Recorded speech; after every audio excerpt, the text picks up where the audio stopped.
This is my Christos custom guitar my friend Chris made for me. And I was thinking about just guitar collecting and my playing over the years in general and how these guitars work with fuzz. So let's fire up this one. I was kind of playing around this morning. Let's put some volume on it. Got my little PV Meeks combo, which actually... Now obviously a traditional Tele would have this kind of covered single coil neck pickup. This has a P90, but effectively still a nice sounding single coil. Yeah, so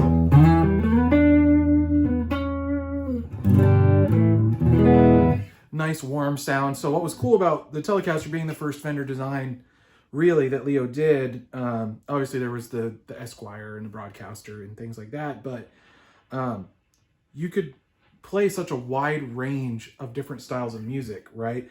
You could get jazzy with it. You get the kind of tangy.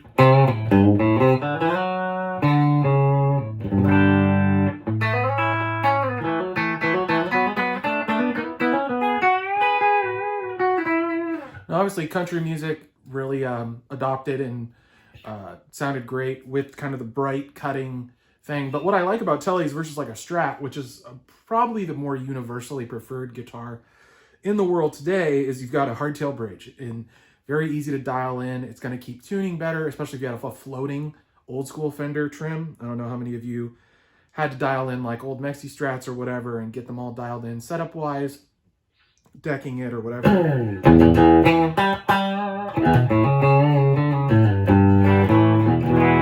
Now, some people find that the Tele bridge pickup runs a little bright, and it can, but this pickup sounds great. I've been using it a lot. Let's kick on this drive pedal. This is the right side of what will be in the Amity pedal, but yeah.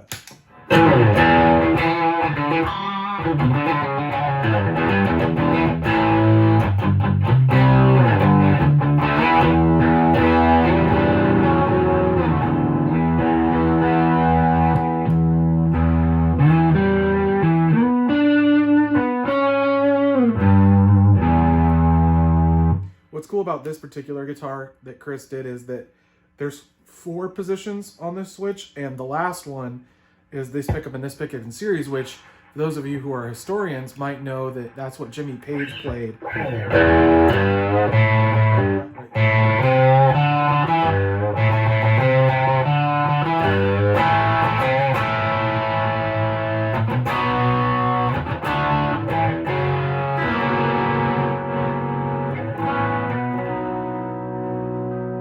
We've got that nice overdrive going, but yeah, the Tele is a super versatile instrument, and I'm trying to think back to when I got my first one.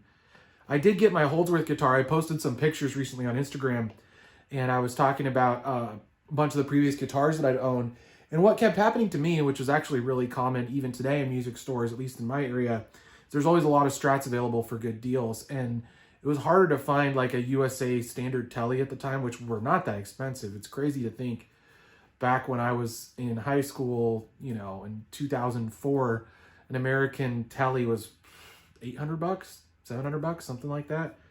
Maybe they were starting to edge up towards 1,000 if it was like the dual humbucker ones or whatever the appointments were. But still really affordable instruments, but you just didn't see a lot of them in my local music stores or at the Guitar Center, and any used ones sold for about on average $100 more than their Strat counterparts. So I ended up playing a lot of Strats. I think I started getting what we at the time called Made in Mexico, now would be called like the Fender Standard Series, I think they call them. Great guitars either way, but I had a couple different ones. I had one with a hot rail that was blue. I think I had a red one, but and there was the Highway 1 series that was really cool. But I was always drawn to the Tele shape, the Tele sound. Even though I was mostly playing like rock and metal at the time, there's just something about the Tele aesthetic that always appealed to me a lot. And I'm grateful now that I actually have a couple of cool Teles that I use as my mains all the time. And I've had bunches now, all different styles, all different pickup configurations, all different scale lengths even. I had some Gibson scale ones, I had baritone ones, 7-string ones. I don't think I ever had an 8-string Tele that I can remember, but they do exist. But it's just a cool shape. You know, you've got the single cut shape. And what's crazy is it's really just a slab of wood. I mean, there are more modern ones that maybe have the forearm contour or belly cuts on the back or whatever, but for the most part, it's such an iconic design because it really is meant to be machined simply, right? It's just a slab of wood with minimal working over to make it function. But yeah, I was just thinking like homage to the Tele. And what's cool, and what we're going to set up real quick as I talk about this, is how the Tele bridge pickup sounds with fuzz. Because really, at kind of the early days of rock music and music in general, as popular music as we think of it today, the invention of the fuzz pedal came out.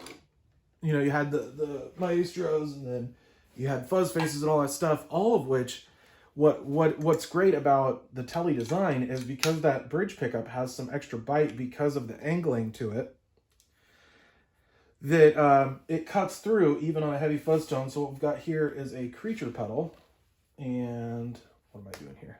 There we go. A creature pedal, and you can still get a lot of articulation, but it's still the tone, even the clean tone, like I was saying, has some muscle to it.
So, kind of fun playing with the creature pedal.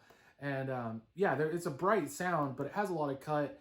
And like big muffs and Tele sound really good. I don't have a sender here to show you what that would sound like, but it kind of informed the evolution of rock music as we know it. And even in the punk days, as we got into the 70s, the simplicity of the Telecaster, like the Clash, Joe Strummer famously known for using Telecasters, like it makes sense. It's got that cut in a band mix. It's got that aggression. It's a pretty reliable, and like it'll stay in tune well, and it'll take a beating well, especially compared to kind of like Gibson's and some of the other guitars that were the competitors to a Telecaster. It just has this wiry, muscly strength to it.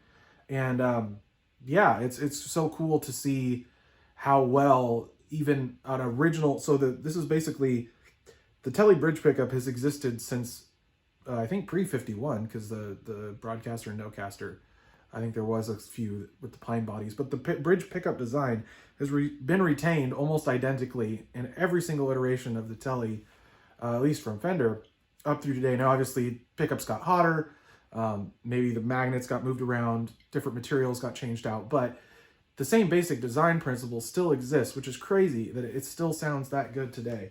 But yeah, we're playing on the creature pedal. We were playing on the prototype for the Amity right side, and we're getting some sounds. Let's play around with this one some more and see what else we can pull out of it.